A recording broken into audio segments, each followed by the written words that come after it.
The mysterious map. One rainy summer day, Alex and Maria, two cousins spending their vacation at their grandparents' house, discovered an old yellowed map hidden in a chest full of ancient books. The map, drawn on paper that looked like papyrus, displayed strange symbols and unknown places, with a barely legible title, The Secret of the Ancient Signs. "Wow, what's this?" exclaimed Alex, his eyes shining with curiosity. Maria, always more practical, examined it closely. "It looks like a map, but these symbols, they're not regular letters, they look like drawings." Just then, Professor Daniel, a family friend of the grandparents and an archaeologist full of fascinating stories, entered the room. Seeing the map, he smiled mysteriously. "Ah, I see you found it. This is a replica of a very special map that might take us on an extraordinary journey into the past, back when people had just started to write." Alex and Maria looked at each other, excited.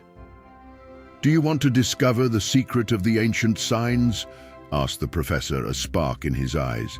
"Yes!" the children shouted in unison. The first word pictures. Professor Daniel laid the map on the table and began to tell the story. Our journey starts many, many thousands of years ago, in a place called Mesopotamia, the land between two great rivers, the Tigris and the Euphrates. There, people had a brilliant idea. Imagine this. How could a merchant remember how many sheep he sold, or how many sacks of grain he received? At first they used pebbles, one pebble for each sheep, but that became too complicated. "So what did they do?" asked Alex, fascinated. "They began to draw. If they wanted to show a sheep, they drew a sheep.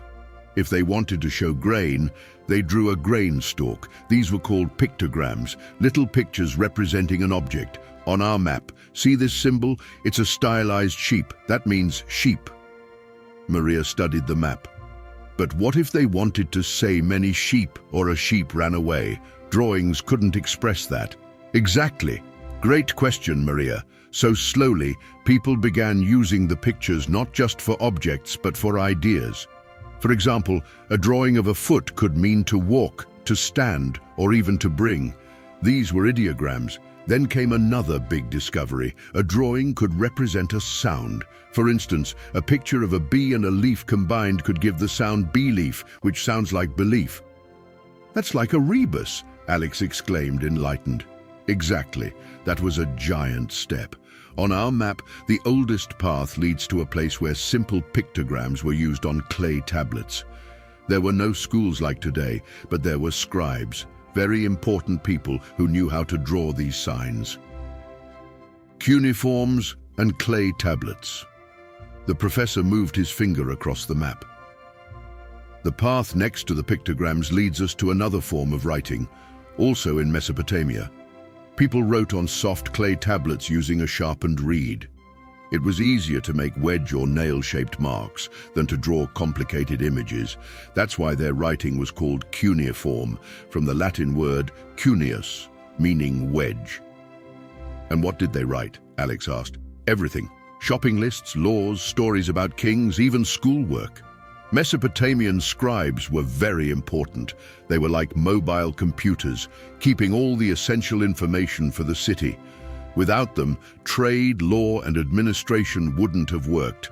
Think about it. If a king wanted to know how many animals he owned, or how many people lived in his city, the scribes were the ones who recorded it all. It was hard work, but highly respected. Maria thought for a moment. So writing helped them organize big cities with thousands of people? Exactly, Maria. Without writing, great cities like Sumer wouldn't have been possible. There was just too much information to remember. And as the population grew and trade became more complex, the need to write grew too. Hieroglyphs of ancient Egypt. The professor turned the map to another section. Now let's move to ancient Egypt, another fascinating civilization. There, people developed a spectacular writing system, hieroglyphs. See these symbols on the map? Beautiful drawings, eyes, birds, people, plants. Alex studied the images. They're much prettier than the cuneiforms. That's true. Hieroglyphs started as pictograms, but they evolved. One image could represent an object, an idea, or even a sound. For example, the drawing of a mouth could mean mouth, but also the sound R or rho. These images were used to express letters or letter combinations, like an alphabet made of drawings. And where did Egyptians write? Maria asked. On temple walls, tombs, and papyri. Papyrus was a special paper made from reed stems that grew along the Nile. It was much easier to carry than clay tablets. Egyptians believed writing was a gift from the god Thoth, the god of wisdom and writing. Scribes were very powerful in Egypt because they were the only ones who could read and write. They held the secrets of knowledge. Alex imagined. So a scribe could be as important as a magician? Almost. They could read sacred texts, record the history of pharaohs, write instructions for pyramid construction. They were important messengers carrying news across the kingdom on rolled-up papyri. The discovery of Champollion. The professor showed them a picture of a large stone. Hieroglyphs remained a mystery for hundreds of years. No one could read them until 1799, when the Rosetta Stone was discovered. See this drawing on our map? That stone was the key. It had the same text written in 3 different scripts: Egyptian hieroglyphs, Demotic script, and ancient Greek. And what happened? Maria asked, her curiosity soaring. A genius named Jean-François Champollion studied the stone for years. He knew ancient Greek and began comparing the texts. He noticed some hieroglyphs were used to write the names of kings, like Ptolemy and Cleopatra. Little by little, he cracked the code in 1822. It was like opening a door to a whole new world of knowledge. Alex whistled in admiration. So he could read messages that were thousands of years old. Exactly. Thanks to him, we can now learn about Egypt's history directly from their own writings. The birth of the alphabet. The professor pointed to the last part of the map. Now let's reach the final stage of our journey, the most important one for us. Pictograms and hieroglyphs were beautiful, but complex. Cuneiforms were simpler, but still took a long time to learn. Imagine having to memorize hundreds, even thousands of signs. That would be a nightmare at school, Alex laughed. Indeed. So around 3,500 years ago, the Phoenicians appeared, a people of traders and sailors who traveled widely across the Mediterranean Sea. They needed a quick and easy writing system to keep records of their trades. And what did they do? They had the brilliant idea to use one sign for each speech sound. That's like our alphabet, said Maria, realizing. Exactly. The Phoenicians created the first alphabet with about 22 signs. No vowels, just consonants, but still a huge step forward. Now, instead of memorizing hundreds of pictures, you only had to learn 22 signs. This meant many more people could learn to read and write. Writing was no longer a secret only scribes knew. And then, Alex asked, the Greeks borrowed the Phoenician alphabet, added vowels, because Greek couldn't be written properly without them, and adapted it. Then, the Romans borrowed and modified the Greek version, turning it into the Latin alphabet, which we use today. The legacy of ancient signs.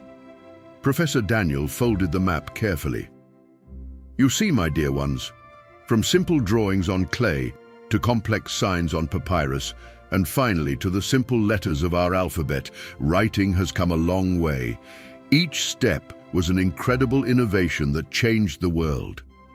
Maria smiled. Now I understand why it's so important to know how to read and write. It's like having a superpower. Exactly. With writing, we can learn from the past, communicate with people far away, and pass on our knowledge to future generations.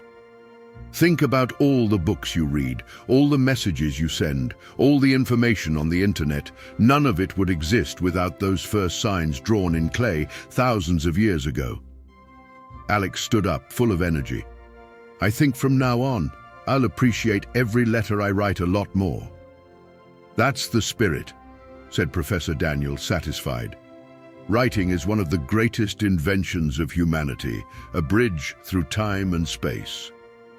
That evening, Alex and Maria weren't thinking about video games or cartoons anymore. Their minds were filled with images of Egyptian scribes, Mesopotamian clay tablets, and Phoenician ships carrying letters across the world. The secret of the ancient signs had been revealed, and it was far more fascinating than any adventure they had ever imagined. And they knew that every time they would read a book or write a word, they would carry a small part of that incredible legacy with them.